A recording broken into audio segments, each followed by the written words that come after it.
Dal Vangelo secondo Matteo. In quel tempo Gesù disse alle folle: In verità io vi dico, fra i nati da donna non è sorto alcuno più grande di Giovanni il Battista, ma il più piccolo nel regno dei cieli è più grande di lui.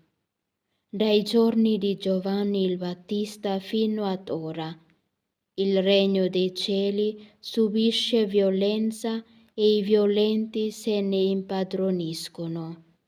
Tutti i profeti e la legge, infatti, hanno profetato fino a Giovanni. E se volete comprendere, è lui quel Elia che deve venire. Chi ha orecchi, ascolti. Parola del Signore, lode a te, o Cristo.